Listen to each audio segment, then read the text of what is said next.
Hey there, Dan Northcutt here at the American Dream Company. I just finished a video for home buyers. It's the escrow process for a home buyer. If you're a home seller, the process is different, but I would highly recommend take a look at the escrow process for a home buyer because it's going to help you better understand the other side of the transaction. I think that the more you understand, the better educated, the more you're prepared for any transaction, whether you're a buyer or a seller, the better your experience is going to be because you're not going to be wondering what's going on. You're actually going to have a pretty good idea of where we're at, where we're going, what's needed, what's next, why it takes so long, all those sorts of things. So generally speaking, the process for a seller looks like this. You decide you want to sell the house. Great. You contact Dan Northcutt at the American Dream Company because you've heard he's excellent. Maybe you've seen some videos. You feel fairly confident that the guy knows what he's talking about. You're in good hands. You invite Dan Northcutt to come over, take a look at your house. He shows up. He looks like this. And he's a pretty nice guy, but he is a businessman and he's focused on getting your home sold for the most amount of money. This is exactly what you want, right? Good. We're on the same page. Appreciate that. Now, what's next? So what we need to do is make sure your house is prepared as possible. We're really big on first impressions for home sellers. We want to make sure your house looks excellent, smells excellent, feels excellent. Everything about it is excellent as can be. Now, at the same time, I'm never going to recommend you spend more money than you're going to get back. So in other words, there may be some things that you can do in the house. Maybe you end up spending a few $100s or maybe even a couple $1,000s. But if you can get 10 times that back, yeah, I'm going to make some recommendations like that. Another factor that we need to take into consideration is the timing. You may not have the time to make improvements. Maybe it's a trust situation where you just don't want to deal with one more thing. You're just ready to get this home sold. We totally get that, and we want to make sure your goals are met. So we'll have a discussion about goals, timing, money, and then home preparation. We'll make the recommendations for you. If you need vendors, if you need some experienced people that we've worked with, we can definitely coordinate that. We're happy to do that. We've got some people we trust that do an excellent job with fair prices. And there's a lot more to be said about that, at a one-on-one. The important thing is that we got to get in to take a look at your home so that we have a better idea of what needs to be done, what can be done. Maybe it's ready to go. Next thing, really big, decluttering the house. In other words, taking pictures down. All those magnets on the refrigerator with all the kids' paperwork and all that stuff. It's got to go. Sorry, I'm sure it's beautiful artwork. I'd love to see it, but yeah, we need to start decluttering. If you're going to start packing, now is a good. You're going to start packing, right? You're going to move. That's the goal. So let's start packing. Let's start decluttering. Let's start making the place look bigger. Maybe take some of the leaves out of the dining room table, make it smaller. Maybe get a storage to put some of the excess furniture, and let's make this place look bigger, more comfortable. Basically what we're going to do is design a lifestyle. So when a buyer walks in, they feel a lifestyle of decluttered, calm, plenty of storage. So you don't have a lot of stuff on the countertops. You don't have a lot of stuff on the kitchen countertops or the bathroom countertops. Things are put away, and it just looks like a really comfortable place to live. Okay, so preparing the home is the next step to show. Now we're going to work together. We're working as a team. I'm on your team. All of my team members at the American Dream Company are part of your team, and you're part of our team. So we're going to work together. What we're going to count on you to do is to keep that place looking good, and help us to show the property whenever possible. We'll be advertising on the back end. I prefer to have my marketing talk in person as we talk about some real, more of the fine details as far as the sort of things we're going to do to market the home. But trust me, we're going to get a lot of buyers into the house to see it. We can coordinate our strategic open house. We have some huge open houses, and that's something that we would also be working, all of our team members and you, we're working together to make sure that we have an excellent open house. Once we get the home on the market, we're getting buyers coming in, and we get to the point where they are submitting offers to us.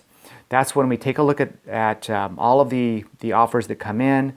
We look at all of the terms, and we decide which offer or offers make more sense, whether or not we're going to counter to one offer to get the terms we want or the dollar amount we want, or multiple. Sometimes we do multiple counters. And that's a great position to be in, because it really gives us a tremendous amount of negotiating power. When we have multiple offers, it gives us the leverage to be able to get the terms and dollars and timing that we want. So we'll work together on that. So now let's fast forward. We've gotten to the point where we've marketed the house, we've secured offers, we've decided on the one buyer that we want to work with. We'll be looking at their financing, their lender, what kind of loans they're getting. We're going to look at their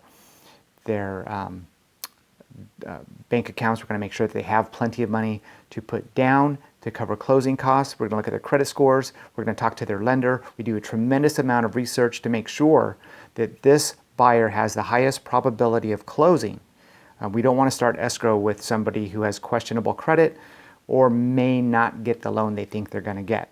And we have a lot of resources available to us to help us with that.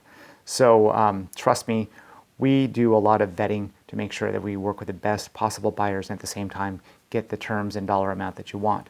Now we go to open escrow. So where we open escrow, we take that contract where we've all signed it, we take it over to escrow, and escrow will order title. I'll be looking at that. In fact, I may have a title report already in our file before we get to the point of opening escrow. That's for your protection. What I can find out there is items that I can work with the title officer to make sure that we are eliminating items that will slow us down at the tail end of the escrow. So we have the title report. The buyer's going to be sending over their appraiser, and they're going to also be conducting their home inspection. We let them do that. Help them to get in, do their home inspection, and there's certain timing that we want to hold them accountable to. The inspection, we're going to make sure that they get their inspection done on time. If they have multiple inspections, that's fine. We want to make sure that they know everything about it. You and I will have already worked together on your disclosures. The key of disclosures as a seller, remember, this is key, okay? This is for your protection. The disclosures that the buyers get from you is for your protection. Everything you know about the house, any deficiency about the house, we need to let the buyers know, because we don't want them suing you as a seller and saying, hey, you didn't tell me about fill in the blank, the cracked slab. We didn't know about a water leak that happened a long time ago. We didn't know about the fact that the roof leaked and got mold in the attic. That's not going to happen when we're working together. We want to let these guys know. There's no shame in it. It's not a problem to let these guys know. We want to make sure they know about all of this stuff so that they can't come back to you and say, hey, you didn't tell me. I've actually worked with a really, really nice family that bought a house, and the seller hid some things, some plumbing issues, and it's become a big issue. And I just want to make sure that you're not on the wrong end of that. There's no right end. Trust me, that's just a bad situation all the way around. But we do our best to make sure that both our buyers and sellers are well protected, and you as a seller, that starts with a disclosure. So we'll let the buyers know everything we can possibly know about the home. Any deficiencies, anything that might need some attention in the near future. We'll let them know those sort of things, and get that to them before they do inspection. Is preferably that way they can take an extra close look at, for example, if there was mold in the attic at one time, was it removed properly? They can get in there, they can take a look and just make sure that they're feeling comfortable moving forward. Once we get past the inspection phase, the appraisal should be coming in, and we're hoping that comes in at the value we need it to. I'm very good at the valuations, so we rarely have a problem with that. It's really, really rare. I would say 1% of the time, 2% of the time we've had issues on valuations, but it doesn't happen often. The next step, so we're working, going back and forth with disclosures. You're going to be periodically asked to sign disclosures to let the buyers know of a number of things. For example, environmental reports. We're going to coordinate getting that over to the buyer, but you're going to need to sign those things too. So we'll be working with you, getting your signature along the way, moving things forward. You will need to sign a grant deed in front of a notary so we can coordinate that. And then a lot of the work that's going on and a lot of things that can go wrong will be with the buyer's new loan. And that's why we spend so much time making, understanding what kind of financing they're getting, understanding their bank account, making sure they have the money to close, and coordinating with their lender. And that's all good. I just want to make sure that we avoid problems. Don't know if I've mentioned this to you, but I've worked in the title and escrow industry for 25 years before I got my license and became a broker. And that's given me the ability to see a tremendous amount of problems. I've worked on well over 30,000 transactions in those 25 years. And there's nothing like real world problems that can help prepare you, that educate you, that you learn from experience, where we learn ways to overcome problems.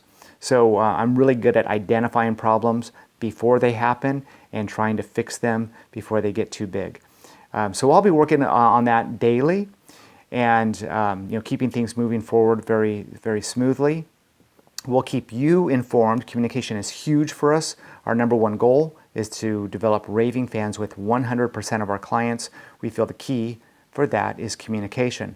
So we will be communicating with you every step of the way to make sure you know what's going on, what's happening with the buyer, the loan, the inspection, the appraiser. There's a lot of moving parts, but we'll keep you informed, let you know what's going on. And if we see any problems, we'll work together to get them resolved, and get them resolved quickly, because the quicker we get them resolved, the higher the probability of no delays, no problems, no buyers backing out or falling out of escrow, because that will cost us time and money, and we don't want to do that. So we're pretty darn good at that. Next step, we're getting close now. Okay, we're getting close to the point where we're going to actually close the transaction. The buyer's appraisal comes in. It looks good, wonderful. The next thing is we want to make sure that they remove the loan contingency. So in other words, the underwriter has looked at everything on this home, and with the buyers, their jobs, their credit, credit history, a tremendous amount of information. When you look at a lender's loan file, they're huge. They look at a tremendous amount of information, and people get kind of frustrated. Why does it take so long? And it takes about 3 weeks for a buyer to be approved at the point where an underwriter gives their underwriting approval. At that point, when they remove the loan contingency, we have about a 97% chance of closing this transaction. It's probably not going to be the loan that stops it, if it stops at all. Okay, so when we get the loan approval from the underwriter, we know we're good, and we're moving forward, full steam ahead. We coordinate with escrow. Escrow will be getting the new loan documents. They'll come into escrow, and they will coordinate with the buyer to come in and sign, or maybe they'll send a notary out to do the signing, where the buyer's signing a giant stack of loan documents. Your stack of documents will be much smaller as a seller, but like I said, you will be signing in front of a notary. You're granted, and there may be 1 or 2 other items that you sign in front of a notary, but trust me, there'll be tons of things we ask you to sign along the way. And of course, we're communicating with you this whole time. Now, you're working on packing. You're working on your, where are you going to move to next? We're happy to help you with that. Sometimes buyers or sellers that we work with are moving out of state. Sometimes they're moving to another home here locally, whether they're moving into a smaller one that they want to buy. Sometimes they rent for a little while. Everyone has their own story. Everyone has their own goals. We work with you to make sure that your goals are met, but we get to the point where we are going to have the buyer's lender fund their loan. It goes through the Federal Reserve into escrow. Once escrow receives those funds, they can set up the recording of the documents, the grant deed, the new trust deed, and at the county recorder, the San Diego County Recorder. Once those documents are recorded, it's official. You're no longer the owner of that home. You got a happy home buyer that's excited to be moving into your place. In regard to when you're supposed to be out, I would say customarily at close of escrow. So that takes a leap of faith on your part as a seller, right? You need to make sure you're out before we record those documents. What happens if something goes wrong? It's happened. When you work on 30,000 transactions, you're going to see things happen. It's happened where sellers actually moved out and things have gone wrong. We've had delays where a seller rushes to get out, and then the buyer for one reason or another, and there's dozens of reasons that can delay a closing. One reason or another, it gets delayed and they don't move out on time, and you're thinking as a buyer or as a seller, I'm going to have some money to put down on my next home or whatever it may be, and things get delayed. So I'll be helping you to understand the possibilities, the probabilities, and of course doing everything I can in my power to avoid those delays. But once we get to that point where we're closing the escrow, we're recording the grantee, and the ownership has transferred, customarily the buyer can usually move in right away. Now that doesn't have to happen that way. If you need a little bit of time to move, we can arrange that, but we need to do that early, really early in the process, like when we're negotiating before we even come to the first agreement on the purchase. But that's something we can talk about. You know, when we sit down to talk about your goals, your needs, we'll make sure that you have the time you need to move out at a comfortable pace. Okay, so don't want you to worry about that. We'll definitely be working with you hand in hand to make sure that happens. But so the documents record, say they record on a Thursday. You, as the seller, will get your proceeds, generally speaking, the following day. You'll get a check or a wire directly into your account, whichever you prefer. And there you go. We've sold a house, and we'll be communicating with you along the way to make sure that there's no big surprises. And hopefully you become one of our raving fans, and you will be referring us to your friends, family, and coworkers. So please let us know if you have any questions or concerns. Now, I like to tell sellers, it's never too soon to start talking to us about your sale of your home. A lot of times, the more time you have to prepare your home, to make some fixes, to do those small things that pay off and put more money in your pocket. So time is helpful. I would say, definitely be talking to us within a year of your home sale, and we can help you with vendors that maybe do some of the fixing, or it's going to help. The more time you have, the more conversations you have about selling your home, the better prepared you're going to be. And there's a lot of moving parts, a lot of people involved in a sale, but also you will be looking for a new place to live, coordinating, address changes, all sorts of things. So it's not an easy process. Selling a home is not an easy process for any of us. It's something that we do frequently, and we're really good at it, and we're more than happy to help you do it. But we understand that it's a stressful time for you, and we want to make it as smooth as possible. And I look forward to working with you. Please let us know if you have questions. Thank you so much for watching.